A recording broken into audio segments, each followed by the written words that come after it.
मेरे बच्चे, ये यूनिवर्स संदेश है। एक ही प्रकार की घटना यदि जीवन में बार बार घटित हो, कोई विशेष व्यक्ति, घटना या स्थान बार बार तुम्हारे दुख का कारण बन रहा है, ना चाहते हुए भी हर बार तुम उसी स्थान पर पहुंच जाते हो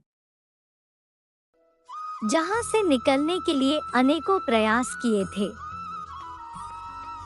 तो समझ लेना यह जीवन का वह अध्याय है जहां से तुम्हें एक महत्वपूर्ण सीख लेनी है। एक ऐसी सीख लेनी है जो तुम्हारी इस जीवन से जुड़ी हुई है, जिसके लिए तुमने जन्म लिया है, जिस भूल को तुम पूर्व जन्म से करते आ रहे हो।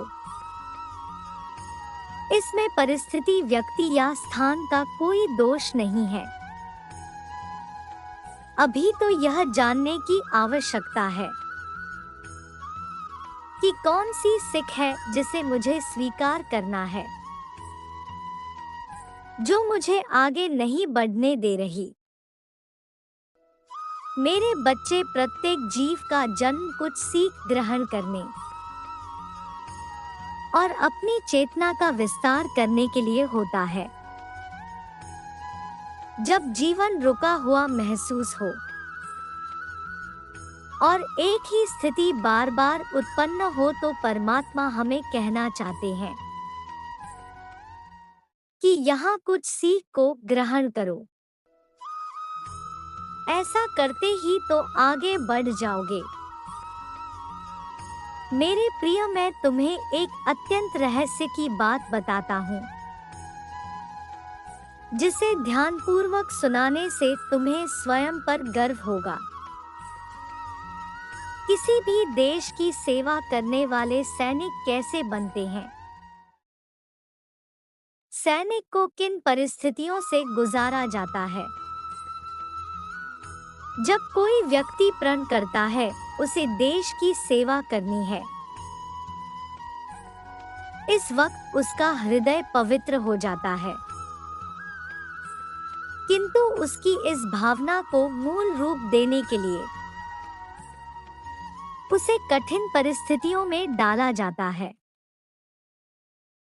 अनेकों प्रकार से परीक्षाएं ली जाती है, शारीरिक, भावनात्मक और मानसिक रूप से। पहले उसे तोड़ने का प्रयास किया जाता है,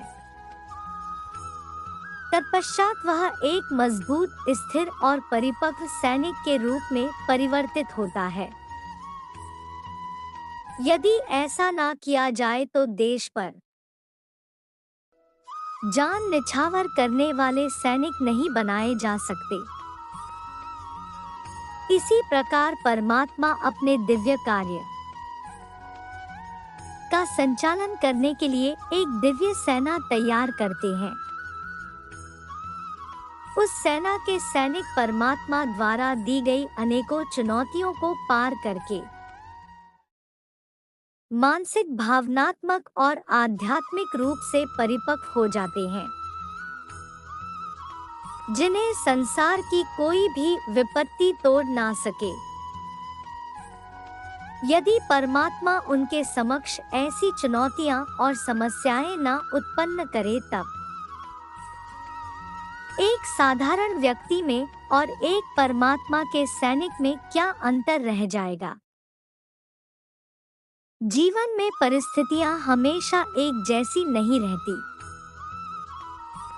सुख दुख, उतार चढ़ाव, मिलना बिछड़ना,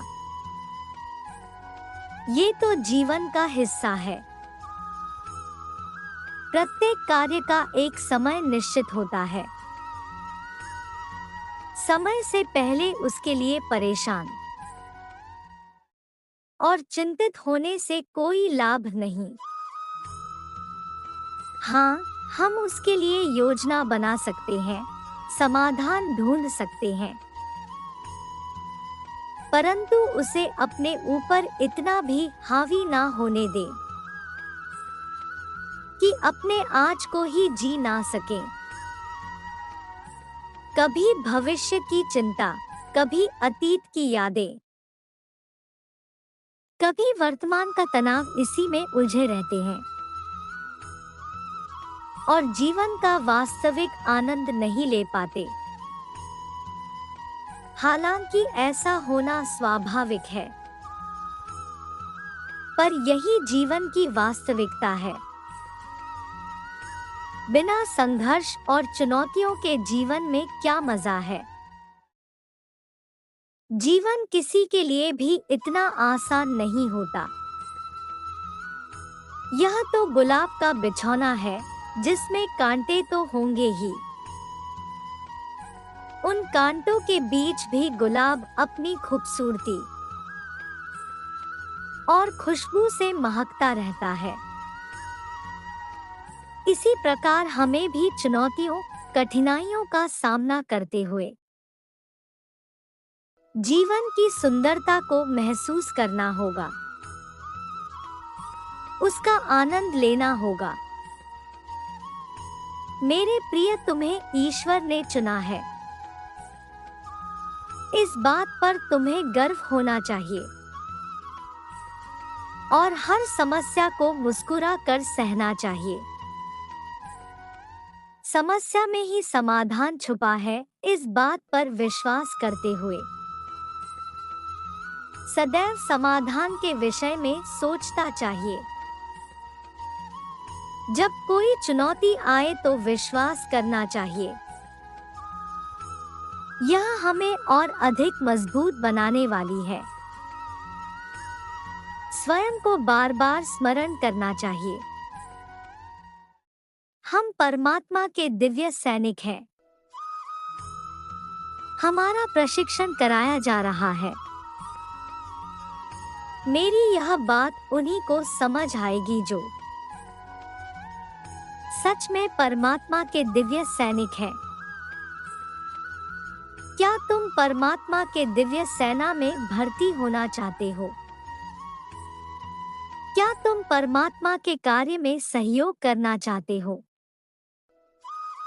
यदि हाँ, तो प्रतिक्षण ग्रहण करने और सीख लेने के ऊर्जा में रहो। किंतु याद रखना कि हर इंसान के जीवन में एक लक्ष्य निर्धारित होना चाहिए और उस लक्ष्य को पाने के लिए तुम्हें कार्य करना चाहिए। जिस व्यक्ति के जीवन में कोई लक्ष्य नहीं होता वह अपनी जिंदगी तो जीता है,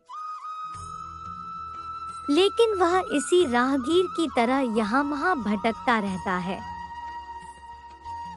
दूसरी ओर जीवन में लक्ष्य होने से मनुष्य को मालूम होता है कि उसे किस दिशा की ओर जाना है। वास्तव में असली जीवन उसी का है जो परिस्थितियों को बदलने का साहस रखता है और अपना लक्ष्य निर्धारित करके अपनी राह खुद बनाता है।